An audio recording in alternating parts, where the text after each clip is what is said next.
Bismillahirrahmanirrahim. Alhamdulillahi rabbil alamin wa bihi nasta'in wassalatu wassalamu ala Rasulillah wa ala alihi wa sahbihi wa man tabi'ahum bi ihsanin ila yaumiddin amma ba'd. Allahumma rahamna bi tarkil ma'asi abadan ma abqaitana warhamna an takallafa ma la ya'nina warzuqna husnan nazar fi ma yurdika anna bi rahmatika ya arhamar rahimin. Wassalamualaikum warahmatullahi wabarakatuh. Alhamdulillah, syukur kita kepada Allah Subhanahu Wa Taala pada pagi ini dapat sekali lagi kita bertemu untuk membincangkan mengenai sirah para nabi yang dinyatakan dalam Al-Quran dan juga dinyatakan dalam hadis. Sebelum itu, hayati hadis Rasulullah sallallahu alaihi wasallam pernah bersabda, barang siapa yang solat Isyak secara berjemaah, maka Allah Subhanahu Wa Taala akan bagikan pahala seolah-olah dia hidupkan separuh pada waktu malam. Barang siapa yang mengerjakan solat subuh secara berjemaah, maka Nabi kata faka'annama qama al-laila kullahu. Hadis Bukhari dan Muslim. Barang siapa yang menghidupkan ataupun barang siapa yang solat subuh secara berjemaah, maka sesungguhnya Allah Subhanahu Wa Taala akan bagi pahala kepada kita seolah-olah kita telah menghidup keseluruhan malam tadi. Jadi moga-moga Allah bagi istiqamah pada kita untuk kita solat subuh secara berjemaah khususnya dan juga solat subuh dan solat-solat yang lain insya-Allah. Dan tuan yang dikasihi yang dirahmati oleh Allah Subhanahu Wa Taala sekalian, saya nak nukilkan satu kata-kata ulama yang sangat hebat yang disebut oleh Syekh Sya'rawi, seorang ulama daripada Mesir rahimahullah taala anhu. Dia kata la tahsidu ahadan ala nikmatin fa innaka la ta'lamu madza akhadha Allahu minhu wa la tahzanu ala musibatin fa innaka la ta'lamu madza sayu'awwiduka Allahu anha fakulil hamdulillahi daima. Satu kata-kata hikmat seorang ulama tafsir yang terkenal nama Syekh Sya'rawi di Mesir. Dia kata la tahsidu ahadan ala nikmat. Janganlah kamu beriri hati apabila melihat nikmat Allah yang Allah berikan kepada orang lain. Fa innaka la ta'lam. Sesungguhnya kamu tak tahu sebenarnya madza akhadallahu minhu. Apakah nikmat yang Allah ambil daripada dia. Kita tengok orang lain pakai kereta besar, Allah seronok. Tengok rumah orang lain besar seronoknya kan. Mana seolah-olah Allah tak sayang kepada kita, beri kepada orang lain. Bersedar kau tidak di sebalik nikmat yang Allah beri kepada orang lain tu, banyak hak nikmat yang Allah tarik daripada dia ada pada kita. Mungkin Allah bagi kaya kepada dia tapi bahagia yang tak ada. Mungkin Allah bagi kepada dia kaya yang ada tapi kesihatan yang tak ada. Tapi ada juga orang yang bagi Allah bagi kaya tapi Allah tarik nikmat, tak pernah kena masjid dan sebagainya. Tapi Allah bagi nikmat kepada kita walaupun kita tak kaya mana kita sihat. Kita tak kaya mana tapi kita sampai ke masjid. Kita tak kaya mana tapi Allah bagi nikmat kepada kita istiqamah dalam melaksanakan agama. Itu hebat. Wala tahzan ala musibatin. Dia kata janganlah pula kamu rasa kecewa dengan musibah yang ujian yang Allah berikan kepada kamu.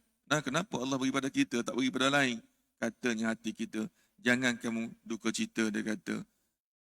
Fa innaka la ta'lam, sesungguhnya kamu tak sedar bahawa banyaknya nikmat yang Allah berikan kepada kamu di sebalik musibah tersebut dibandingkan dengan orang lain. Ini satu kata-kata yang hebat. Fakulil hamdulillahi daima. Apabila Allah beri nikmat kepada kamu, Allah beri ujian bala kepada kamu, maka katakanlah alhamdulillah. Sesungguhnya banyak nikmat, banyak di sebalik bala, banyak nikmat di sebalik nikmat diberi pada orang lain, sesungguhnya banyak nikmat-nikmat yang Allah tarik daripada dia sedangkan Allah beri nikmat tersebut kepada kita. Tuan-tuan yang dikasihi yang dirahmati oleh Allah Subhanahu Wa Taala sekalian, menarik imam baca pada rakaat kedua. Tadi dia baca surah An-Nisa daripada ayat 14 sehingga ayat 21. Saya nak tegur jauh sangat. Tadi kan ada sangkut memang surah An-Nisa ni tuan-tuan, surah yang agak susah untuk dibaca, untuk dihafaz sebab satu ayat ke satu ayat tu agak panjang. Tapi apa yang menariknya ayat tersebut iaitu pada rakaat kedua yang beliau baca, maknanya antara ayat tersebut dia kata janganlah kamu mengambil syaitan itu sebagai khalil atau sahabat kamu atau pemimpin pada kamu. Barang siapa yang mengambil syaitan itu pemimpin pada kamu, maka faqad khasira khusranan mubina. Dia baca tadi kan. Sesungguhnya orang tersebut akan mengalami kerugian dunia dan juga di akhirat. Pagi ini kita nak cerita bagaimana bapa kita, mak kita, nenek kita, Adam dan juga Hawa bagaimana dia telah dimanipulasikan, telah dipujuk rayu oleh syaitan, yang akhirnya mereka itu asalnya mematuhi perintah Allah Subhanahu Wa Taala dan akhirnya mereka telah langgar perintah Allah dengan makan pokok atau buah daripada pokok yang dilarang oleh Rasulullah, oleh Allah Subhanahu Wa Taala. Tuan-tuan yang dikasihi yang dirahmati oleh Allah Subhanahu Wa Taala, sebagaimana ayat yang saya baca sebelum ni, apa lamma rafada iblis sujuda li Adam au ka Allahu ala anatuhu wa la'natuhu libadut tarad. Dia kata apabila iblis telah enggan sujud kepada Nabi Adam alaihissalam, maka ketika itu Allah Subhanahu Wa Taala telah menjatuhkan laknatnya buat selama-lamanya kepada syaitan laknatullahu alaihim ajmain. Tapi bukan setakat itu tuan-tuan. Wa qad a'lana iblisu an adawatihi. Orang yang kita takut. Dia kata wa qad a'lana iblisu an adawatihi li bani Adam wa ta'ahhada bi igwa'ihim wa idlalihim wa saddihim an sabilillah. Bukan setakat itu, dia minta dengan Allah Subhanahu Wa Taala, ya Allah, hari ini aku nak isytiharkan kepada anak Adam. Mereka lah menyebabkan aku selama ini mendapat tempat yang tinggi di sisimu. Tapi kini aku telah mendapat laknatmu. Bukan setakat ini, laknatmu ini sampailah aku masuk ke neraka. Oleh itu, tolonglah ya Allah. Dia minta dengan Allah, tolonglah ya Allah, aku nak jadikan Adam dan juga anak cucu dia ini adalah musuh paling ketat aku sehinggalah hari kiamat. Wa ta'ahada bi agwaihim wa adlalihim. Dan aku berjanji akan hasut mereka, akan sesatkan mereka. Wasaddahum anis sabilillah. Dan aku akan sesatkan mereka melencung daripada jalanmu ya Allah. Maka Allah Subhanahu Wa Taala membenarkan ayat yang sebelum ni pada awal bulan lepas. Kita baca 3:7 baru ni. Apabila iblis minta dengan Allah, ya Allah, panjangkanlah umur aku sehingga hari kiamat. Maka kita pun kata iblis ni akan panjang umur sampai hari kiamat kau? Tak. Iblis ni yang pentingnya dia akan panjang umur.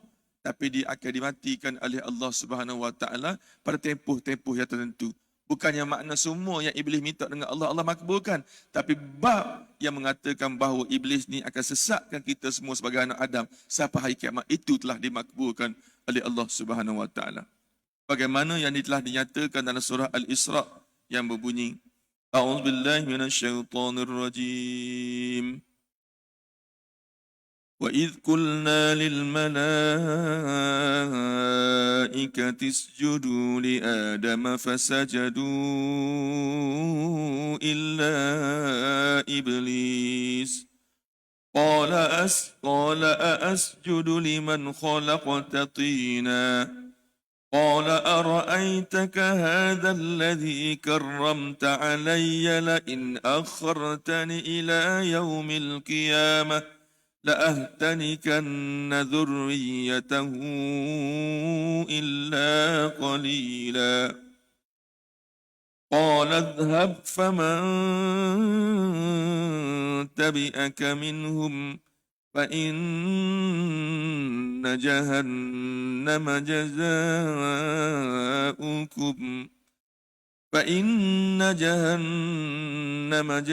جزاؤكم جزاء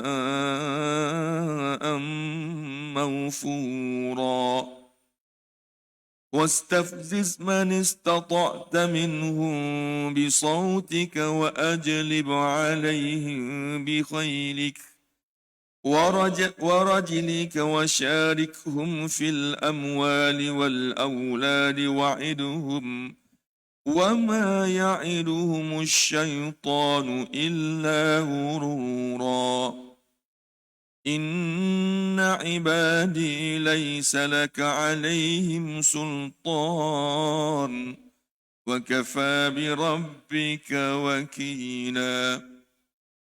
Allah Subhanahu Wa Taala sebut dalam surah Isra ayat 61 hingga 65.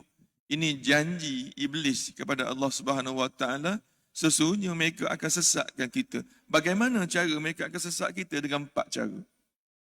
Yang pertama dia sebut di sini, dia kata, dan desaklah sudah pujuklah siapa saja yang kamu sanggupi di antara mereka dengan ajak kamu. Yang pertama, kerja iblis ini, dia akan bisik di telinga kita. Bagaimana benda yang baik dikatakan yang jahat, benda yang maksiat itu, mereka akan kata benda itulah benda yang baik. Disambung lagi dia kata, wajlib alaihim bi khailik wa rajlik.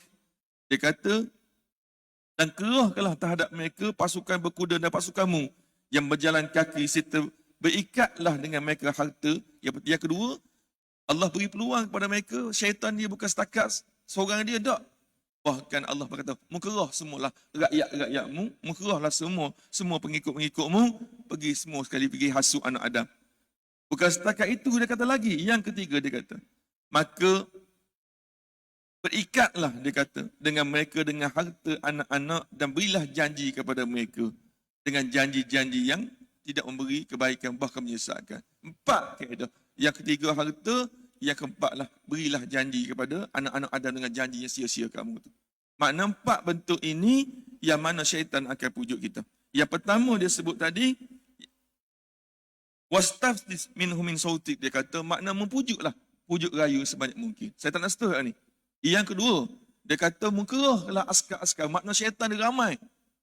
Askar-askar kepada iblis ni ramai. Saya sebut dah dulu bahawa syaitan-syaitan ini berasal sekali jin. Pecah kepada dua, satu kumpulan yang Islam dan satu kumpulan kepada kufur. Yang ketua kepada jin itu adalah nama dia iblis dan banyak lagi anak-anak buah di bawah. Nah, adakah kalaulah kata iblis ni Allah panjangkan umur dia sampai tempoh yang begitu panjang, bagaimana dengan syaitan-syaitan yang lain? Syaitan-syaitan yang lain ni mati lebih awal daripada iblis tadi. Cuma umur mereka ni jauh lebih panjang. Cuma apa yang saya nak beritahu di sini, di antara kaedah yang digunakan oleh syaitan ini untuk menghancur dan merosak kita adalah wasyarikhum fil amwali wal aulad. Ulama tafsir, ya ayyuhalladzina amanu inna min azwajikum wa auladikum aduwwan lakum. Maknanya ulama tafsir sini dia kata iblis akan gunakan kita. Antara cara yang ketiga digabungkan dua sekaligus, iaitu pertamanya adalah menggunakan harta. Sebab apa? Kalau kita baca di dalam Al-Quran, kebanyakan manusia ni akan rusak, akan hancur disebabkan harta. Kita dapat kemewahan, kita dapat kemudahan, kita dapat kenikmatan, kereta besar dan sebagainya, duit yang banyak, masjid tak sampai, Amerika sampai, Mekah tak sampai, merata-rata kita boleh sampai. Itu ujian harta yang Allah beri kepada kita. Itulah kaedah senjata yang digunakan oleh syaitan untuk menghancurkan kita. Sebagaimana janji dia dengan Allah Subhanahu Wa Taala, apabila dia halau, diturun, dilucutkan jawatan kemuliaan oleh Allah Subhanahu Wa Taala disebabkan enggan sujud kepada bapa kita Adam AS. Yang kedua, apa yang digunakan oleh iblis? Iaitulah anak. Apabila sebut anak di sini termasuk isteri. Termasuklah isteri kita. Minta maaf kaum ibu. Sebab itulah darjat kaum ibu lebih tinggi daripada darjat kaum bapa 3 kali ganda. 3 kali ganda. Sebab apa? Kalau orang perempuan yang mukminah, yang beriman, darjat dia jauh lebih hebat dan dia lebih menakutkan kepada iblis berbandingkan dengan orang lelaki yang beriman. Nah, apabila ditanya kepada Rasulullah, ya Rasulullah, siapakah yang sepatut aku muliakan? Maka jawab Rasulullah, ummuk, ibu kamu. Thumma, nombor 2 ya Rasulullah, ummuk, ibu kamu. Nombor 3 ya Rasulullah. Maka Nabi kata, ummuk, ibu kamu. Thumma ya Rasulullah. Nombor 4 barulah abuk. 3 golongan, 3 darjat orang perempuan itu atas sekali. Pertama Nabi kata, orang yang patut kamu hormati, kamu muliakan ibu. Nombor 2 ibu, nombor 3 ibu, nombor 4 lelaki. Nak menunjukkan bahawa orang perempuan kedudukan dia adalah 3 kali ganda darjat yang tinggi di sisi Allah. Dia ibadat, dia baca Quran, 3 kali pahala dapat. Kita dapat 1, dia dapat 3. Tapi kena ingat, apabila rusaknya orang perempuan ini, berkali-kali ganda rusaknya daripada orang lelaki. Ini yang disebut sini. Sebab itulah Allah Subhanahu wa taala, itulah syaitan laknatullah alaihim, dia telah menggunakan isteri Adam AS namanya Hawa untuk memujuk Adam AS supaya makan pokok daripada pokok yang dilarang. Mana iblis kata nak pujuk Adam memang mustahil, tak akan dapat dipujuk. Maka tidak lain cara aku nak pujuk Adam dengan memujukkan isterinya. Begitu juga dengan anak-anak kita, tuan-tuan. Dia sebut wasyarikum fil amwal wal aulad. Maka syaitan kata aku akan menjahanamkan manusia ini dengan menggunakan harta dan juga dengan menggunakan anak-anak mereka. Apa? Nah, minta maaf saya kata. Saya sendiri, anak lelaki ada di rumah. Mari mengajar di masjid, mari kuliah di masjid. Tapi anak tak bawa mari masjid. Kita mari masjid sembahyang subuh, mari kuliah subuh. Anak tidur berdengkur kat rumah. Kita tak kejut. Itu yang dimaksud dengan fitnah. Tak apalah. Mungkin dia solat kat rumah, mungkin dia solat alhamdulillah. Tapi yang kita takut, kita mari ke masjid, duk mari terima waktu, mari dengar kuliah malam, mari maghrib, sambung kuliah subuh. Tapi kita biarkan anak-anak kita di rumah itu tak solat. Ingat hadis yang saya baca sebelum ini. Sebelum ini. Antara fitnah kita sebagai kaum bapa, tuan-tuan, yang saya bagi nasihat pada diri saya sendiri, apabila hadis yang sahih yang dikeluarkan Imam Bukhari dan juga Imam Muslim, yang mengatakan bahawa sesungguhnya seorang lelaki yang telah diisytiharkan oleh Allah Subhanahu wa taala untuk masuk ke syurga, selangkah kakinya masuk ke syurga, tiba-tiba akan terdengar suatu suara yang memanggil, yang mencabar Allah Subhanahu wa taala, ya Allah, tidak adilnya kamu ya Allah, kamu membiarkan lelaki itu ke syurgamu sedangkan kamu membiarkan kami ke neraka. Maka Allah Subhanahu wa taala tanya, kamu siapa? Kami adalah anak isteri kepada lelaki yang kamu masukkan syurga, dan kami ke neraka ini disebabkan oleh dia. Maka paling-paling betul, hak panggil itu semua adalah anak bini kita. Ini yang dimaksudkan. Yang dimaksudkan oleh Iblis laknatullah alaihi ajma'in, yang disebut Al-Quran, surah An-Nisa ini, maknanya surah Al-Isra, surah Al-Isra ayat 61-65 ini adalah membuktikan bahawa beringatlah kita, bahawa kita ini kemungkinan akan disesat, akan dihumbang oleh Allah ke dalam neraka esok adalah disebabkan oleh anak bini kita. Mana yang kita kena ingat sungguh-sungguh. Okey, kita masuk tentang ciptaan Allah. Tadi kita cerita detail dah sebelum ni. Bagaimana Allah Subhanahu wa taala ciptakan Nabi Adam AS dengan berperingkat-peringkat selama 5 peringkat. Selama ni kita tak tahu, setengah kata diciptakan oleh Allah daripada air mani, setengah ni kata diciptakan oleh tanah. Mana satu tak jelas.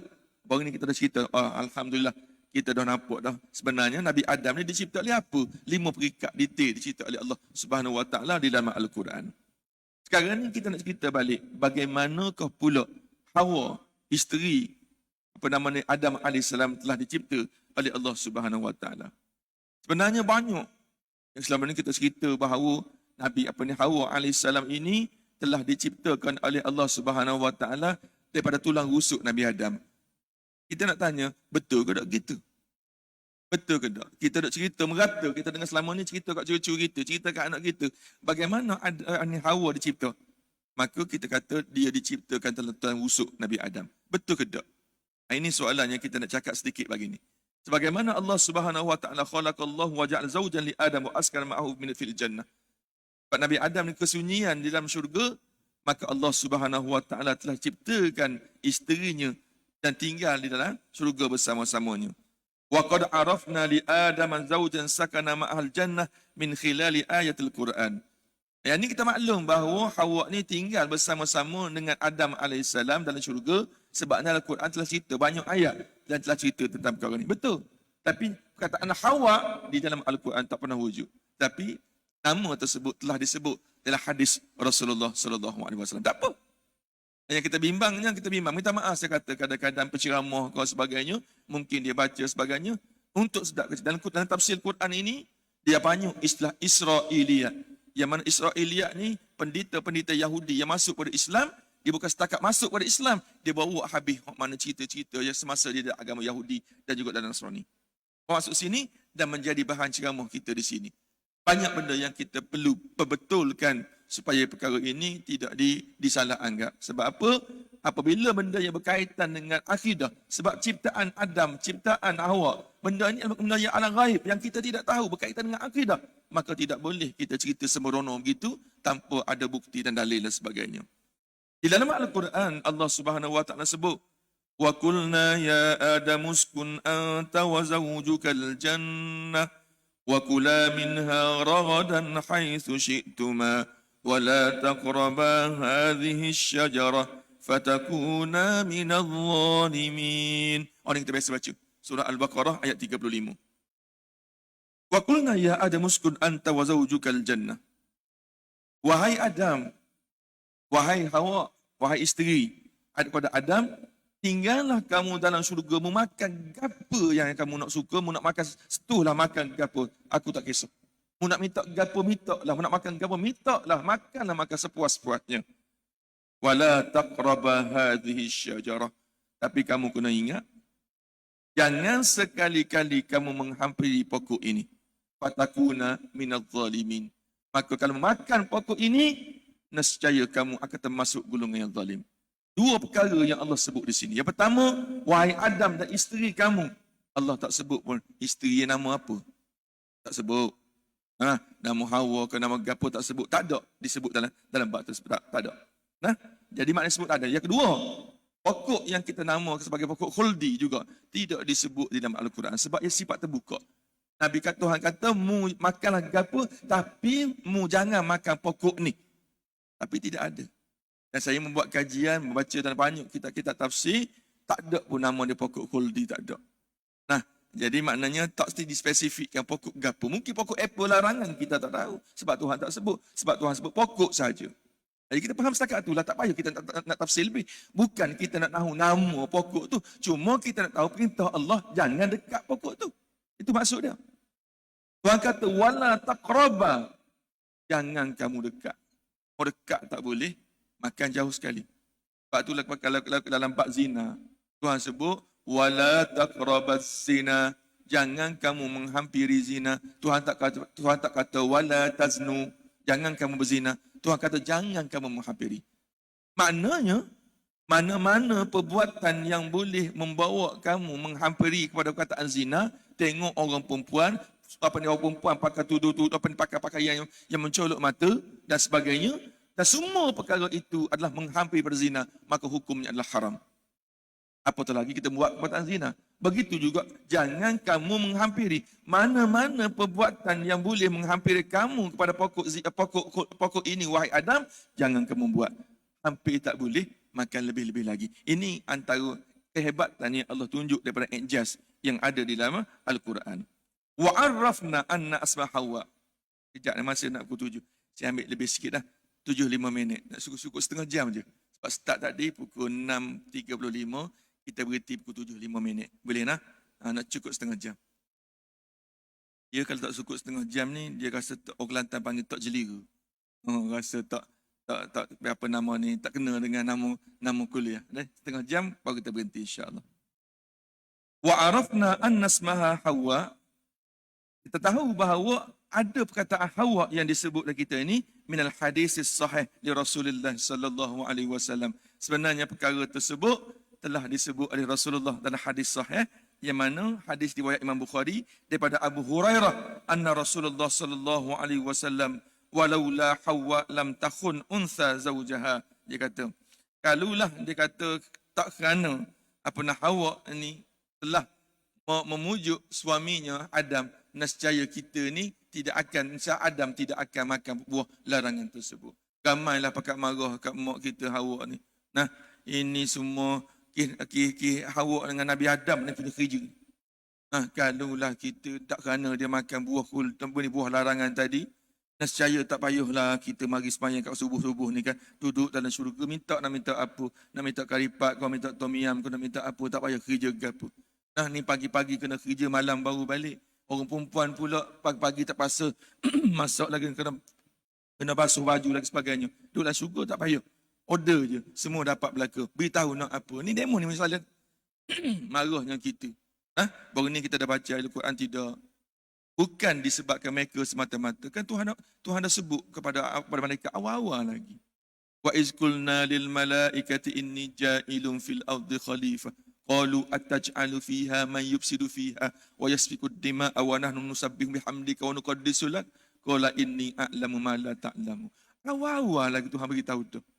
Sebelum Allah ciptakan Hawa, Allah dah beritahu dah, wahai malaikat, Adam aku nak buat tu, dia tu, aku nak jadi dia sebagai khalifah di atas muka bumi. Tak timbul lagi isu wala taqrabu hadhihi syajar, tak timbul lagi pokok larangan dan sebagainya, tak timbul lagi. Hawa pun tidak diciptakan lagi. Tapi Allah dah istihar daripada malaikat. Malaikat kata, ya Allah, mu nak jadikan manusia ni perangai dia suka bergaduh, suka tumpah darah. Sedangkan kami yang sedang tasbih dan kamu pun tak mampu nak jadi khalifah. Inni a'lamu ma la ta'lamu, Tuhan murka. Sesungguhnya aku lebih tahu apa aku buat. Maknanya tu pasti ada. Cuma makan buah larangan tu asbab kepada Allah Subhanahu wa taala nak hantar Adam kepada muka dunia. Dan asbab juga Allah nak beritahu kepada kita bahawa iblis laknatullah ini musuh yang paling utama kepada kita semua. Kita pergi lagi. Dia kata bukanlah bermakna innamal muradu bil khiyanah huna khiyanah fid din wa ta'ah bi mana ittika ma'siyah wa dzam. Bukanlah bermakna Hawa ni telah mengkhianati suaminya Adam. Tidak, bukan maksud begitu. Kataan khianat yang digunakan oleh hadis Rasulullah sallallahu alaihi wasallam ini nak beritahu kepada kita bahawa manusia setan ini kalau nak merosakkan manusia ini dengan menggunakan orang perempuan di antaranya. Minta maaf kak, bukan saya cakap hadis cakap. Sebab saya kata hak mari masjid ni hak special. Sebab tu Nabi kata orang lelaki yang mendapat isteri yang solihah, maka sesungguhnya dia telah mendapat dunia dan juga seisi-isinya. Bagaimana isteri yang solihah? Adakah yang tak mari masjid tu orang perempuan tak baik? Tidak. Sebab kita dah sebut dulu, solat orang perempuan di rumah pun pahala yang sama juga solat berjemaah orang lelaki di masjid. Nah, kalau mari di masjid, orang dengar kuliah tu, orang lagi bagus. Jadi maknanya orang perempuan ni kita didik mereka isteri kita. Kalau kita nak buat benda-benda yang tak boleh, isteri kita tegur kita, maka kitalah yang paling beruntung. Kita yang paling beruntung. Sebab betul lah Nabi kata, tunkahul mar'ah li arba'in. Perempuan ini dikahwini disebabkan 4. 4. Limaliha, li jamaliha, walidiniha, fazfat fi zatid-din. Taribat yatak. Perempuan ini kebanyakan dikahwini disebab 4 sebab. Pertama, disebab cantik dia, betul. Disebabkan harta dia, betul. Disebabkan keturunannya, betul. Disebabkan agama dia, juga betul. Tapi kalaulah di antara 4 ni, Nabi kata, fasfar bidzatiddin taribat yadak. Maka kamu pilihlah orang yang paling ada agama di kalangan mereka, taribat yadak. Nescaya kamu akan berbahagia dunia dan juga akhirat. Betul. Berdasarkan kepada cerita bagaimana Hawa ini telah memujuk Adam AS supaya makan buah daripada pokok langganan ini. Dan tuan yang dikasihi, yang dirahmati oleh Allah Subhanahu Wa Taala sekalian, ada 4 minit lagi. Sikit lagi nah. Akhir sekali disebut sini. Dia kata bagaimanakah Hawa ini telah dicipta? Ada pandangan yang mengatakan bahawa kaedah yang diciptakan Hawa ini tidak dinyatakan secara jelas pun di dalam Al-Quran. Cuma dalam hadis kata, setengah kata dijadikan tulang rusuk kanan kita. Bilang 1, 2, 3 tak cukup, itulah diambil, dibuat daripada situ. Ada yang ulama bukan sembarangan, dia kata ba'dul ulama i'tabara hadha tasrih bil ayah, dia kata wa nassan ala anna Hawa khuliqat min dhal'i Adam. Betul juga rupanya. Dia kata Nabi Adam, Nabi Hawa ni sebenarnya telah diciptakan daripada tulang rusuk Nabi Adam AS. Itu pandangan ulama yang pertama. Lagi dia kata walihadza dhahabu ila harfin min. Pak ulama kata perkataan min ni dalam Al-Quran ni sebut wa khalaqa minha zawjaha. Allah jadikan dia ni daripada dia, maknanya Allah jadikan dia daripada dia, maknanya Allah jadikan dia daripada Adam. Maknanya seolah-olah Allah ambilkan tulang rusuk Nabi Adam ini jadikan Hawa. Tetapi ada pandangan ulama yang kedua yang mengatakan bahawa ayat tersebut tidak bermaksud Nabi Adam ini Hawa ni jadi daripada tulang rusuk, tidak. Bahkan Allah nak beritahu kepada kita bahawa Allah jadikan Hawa ini dekat dengan ciptaan Allah jadikan Adam AS. Dan tidak pernah menceritakan daripada tulang rusuk pun.